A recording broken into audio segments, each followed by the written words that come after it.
Good afternoon. I'm here at a brine facility for the North Carolina Department of Transportation.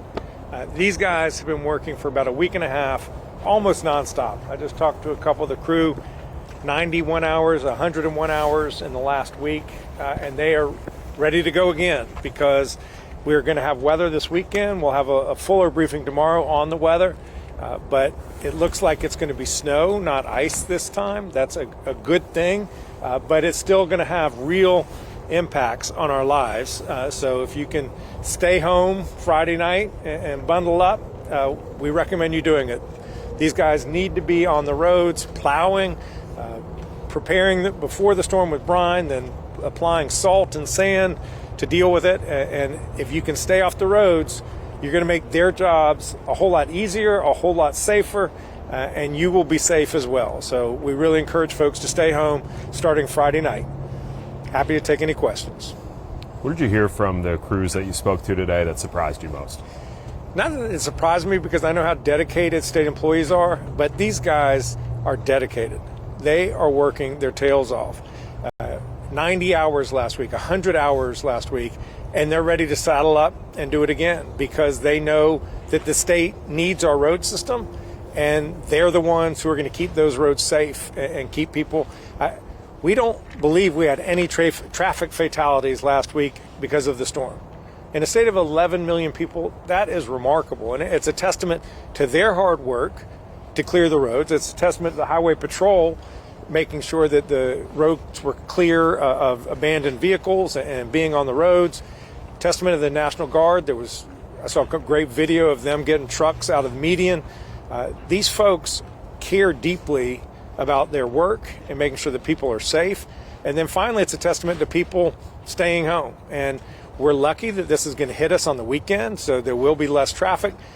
If you can stay home on Friday night, do it. What's different about preparing for this compared to last week as far as, I guess, roads in particular, and just we're not expecting long-term power outages like we were a week ago? Yeah. The main difference is we were expecting sleet and freezing rain last week. This week, we're expecting snow. That means that we think that there will be fewer power outages, or the risk of power outages are less. That doesn't mean that there will not be power outages. There certainly, almost surely will be power outages, but it won't be in the entirety of a region. It'll be in more specific locations. These guys are going to have to still work hard to clear the roads. It's going to be coming. It's going to be windy. They're going to be out there plowing. And for them, it's going to be very much the same. For us, we're hoping that power outages are a smaller part of the story. Is supply impacted at all as far as road treatments because this is coming right after another storm? No, that was a question I just asked them. Do they feel like they have enough salt? Do they have enough sand? And they feel very confident in the amount of supplies that they have. Obviously, the kids have been out of school. They've had a couple of virtual days, and I know they're happy, but their parents aren't necessarily as excited. Are you guys anticipating that the districts will probably have some snow days, and will the parents have to do any makeup days later in the year? Yeah, I can't speak for the details of each school system's calendar, but I can tell you that we're very likely going to get hit by a lot of snow. It's going to be very cold next week, which means that it's going to stick around. I fully anticipate for families to be impacted for a few days. One good thing is we hope that this is snow and not ice. It's not sleet. It's not freezing rain. So use this as an opportunity to remind yourself how to sled. The colder temperatures, obviously, that can, if it gets any colder, it could maybe nullify the effects of the brine that we always hear about, the impacts. I mean, what strategies are you hoping to hear from the folks here today about how they're going to combat the continuous cold weather? Well, they're already applying brine today. They like to do it within 48 hours of the expected storm, which we think is going to be hitting Friday night. So they're going to be working really hard tomorrow. So to the extent folks don't need to drive tomorrow, don't drive tomorrow, so that these guys can do the prep work that they need to do. They're going to be immediately ready to bring their plows out come Friday night into Saturday. Governor, how would a partial shutdown affect operations in the state, especially with FEMA funding in the past? Yeah, in terms of the federal government. Yeah. Look, the federal government needs to operate. They need to have a budget. We need the support of FEMA to help recover in Western North Carolina. The public assistance reimbursements need to come through. The hazard mitigation programs that help us build resilience into our infrastructure for the next storm, that needs to come through. There's absolutely no reason why you cannot have basic accountability for ICE, not for Immigration Customs Enforcement, Border Patrol. They can wear body cams. They can have their name on their uniform. They do not have to wear masks. They can have relationships with state and local where they're informing them of what their actions are. These things are basic measures of accountability and good law enforcement. They can do those things and keep the government open. They need to keep the government open. Governor, where are you guys more concerned about the effects of this storm coming into this weekend? Are there particular concerns along the coast as well? Yeah, it is on the east side. The last storm came in from the west. This storm's coming in from the east. We expect to have greater concentrations of snow east rather than the mountains. It's kind of backwards from what most people expect. There is also concern about overwash from tides on the Outer Banks, and so people on the Outer Banks need to be aware and be careful. So these guys are spread out around the state. They know how to handle these kind of storms, and they're ready to help the people of North Carolina get through this. Are you anticipating declaring another state of emergency going into this storm? Yes, in fact, right now I've just declared a state of emergency for this storm, separate from the one that we had last week. It helps us to mobilize our state emergency management team. It also helps prepare us in case we need federal assistance from FEMA down the road to have declared an emergency for this storm. How have your communications been with the White House from last week's storm and going to this week's storm? Last week, the White House and the administration was very responsive. I heard from the Coast Guard. I heard from the White House.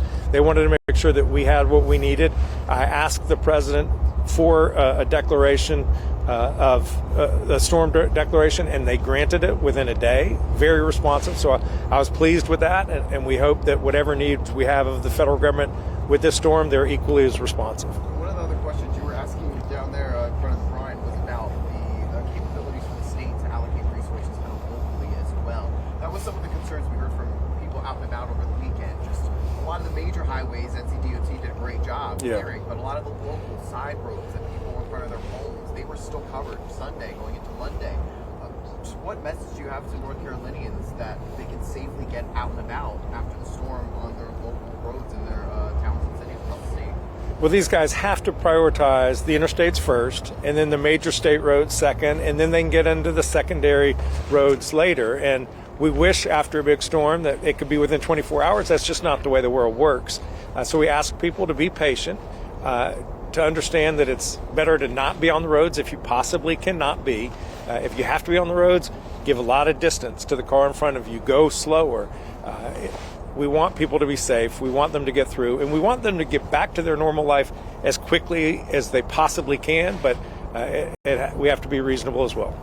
Do you anticipate requesting another federal emergency declaration? Can it carry on? We would have to request a separate federal emergency declaration for this storm. We don't know yet if we're going to need to do that. Did you use it for this past one? At this point, we're considering whether we need to expand it to cover more expenses that were incurred. So we got the declaration. That does not mean that we're going to get the funding request that we need. We will be looking at that in the coming days. What are the gaps there? In what sense? So you said you need to expand it to look at some other expenses. Yeah. Will, why don't you come forward and explain what you were telling me earlier? Yes, sir.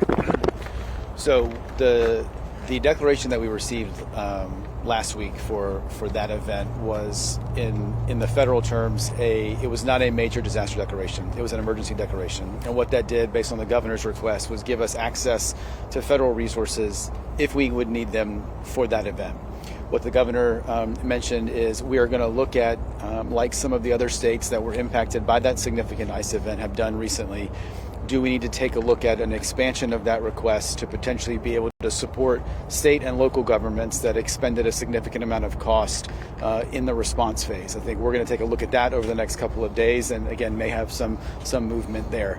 I think we're going to continue to evaluate what may be needed for this particular event, and certainly make the appropriate recommendations up on any steps that could be taken. Final question. What role does the National Guard play in supporting the efforts of all these local entities? They deploy all across the state to be responsive to whatever the needs are. For instance, there were some trucks that ran off the highway last week, and they brought their huge military trucks out to help pull them out. General Hunt, why don't you come forward and talk about the role of the National Guard? Yes, sir. Thank you for the question. First, I want to thank the National Guardsmen who are out there, who left their homes of warmth and safety to support the citizens of North Carolina. But my main focus and our main mission is the protection of life and property of the citizens of North Carolina. And we do that with working with the Department of Transportation and the North Carolina Highway Patrol as a team. And we'll go as a group, and like the governor said, we pulled out multiple vehicles last week in the mountains that have very difficult terrain. We pulled vehicles out, trucks out, commercial vehicles with our equipment. So that's our major role, is partnering with our other two agencies here. Thank you. I had a question. I'm sorry? Are y'all prepared for anything out post this weekend? Oh, yes, sir. It's a statewide event last week, so we're just shuffling some resources around to the middle part of the state and the eastern part of the state right now as we talk. I have a question for DOT. Once the storm actually gets here, how are the plows deployed out there? Will they be out while the snow is falling, or do you wait until the event is over for them to get out and clear the snow?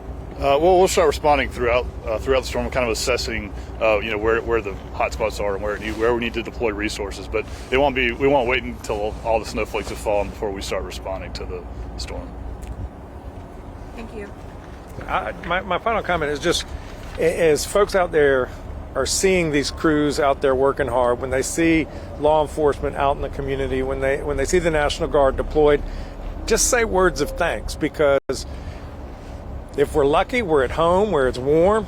These folks are out on the streets trying to make sure that everything is safe for us when we have to go out and about. And so we just owe them all a really big debt of gratitude. Thank you.